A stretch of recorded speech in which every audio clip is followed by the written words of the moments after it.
Ciao a tutti e benvenuti a Hablemos de Calcio. È doveroso da parte mia dedicare un video all'Inter poiché la squadra di Inzaghi sta facendo qualcosa di incredibile. I nerazzurri stanno andando oltre le più rose aspettative. Non so voi, ma io sono sorpreso del cammino dell'Inter che pensavo avrebbe concluso il campionato alle spalle di Milan e Napoli, le due squadre che ritenevo più forti.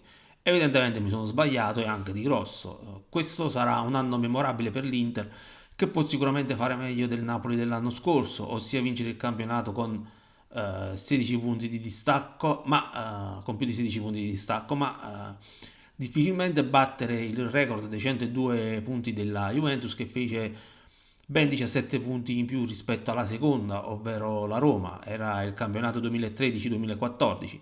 Prima di parlarne vi invito a iscrivervi al canale e dare un like al video.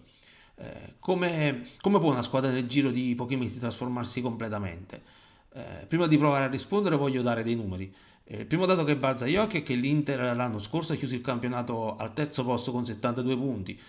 Oggi, dopo 26 partite, l'Inter ha 69 punti, appena 3 in meno di quelli che aveva totalizzato in 38 partite l'anno precedente. E vale a dire che oggi l'Inter ha una media punti di circa 2,65.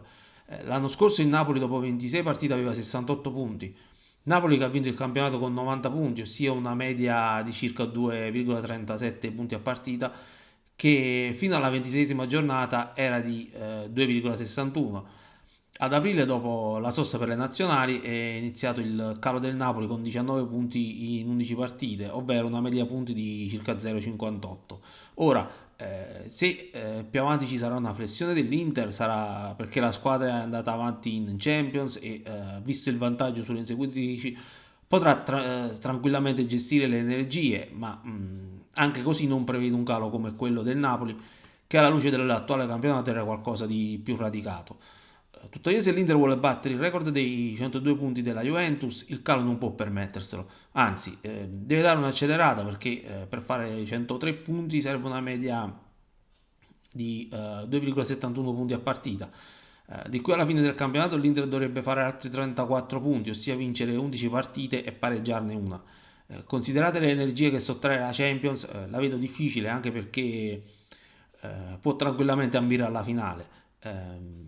Se ci è arrivata l'anno scorso da outsider non vedo perché non possa farlo quest'anno. Qui torniamo alla domanda posta poco fa, ossia come può una squadra trasformarsi radicalmente nel giro di pochi mesi. Secondo me la risposta sta proprio in quella finale di Champions League persa a testa alta con il Manchester City. La squadra, grazie a quella finale, ha preso consapevolezza della sua forza. I calciatori non ne sono usciti abbattuti, ma convinti di non essere arrivati fino in fondo alla competizione per caso. Nel calcio la componente psicologica è fondamentale. Una squadra vince quando sente di essere forte. Questo è un gruppo che è cambiato pochissimo, ha consolidato il gioco, l'intesa tra gli interpreti e una volta liberatosi di qualche scontento, avvalendosi anche del contributo di calciatori nuovi, bravi ma soprattutto funzionali, ha potuto finalmente liberare tutto il suo potenziale. Potenziale che ha in Lautaro Martinez la punta dell'iceberg. L'argentino ha già superato il suo record di gol in Serie A e può oltrepassare la soglia dei 30 gol in Serie A.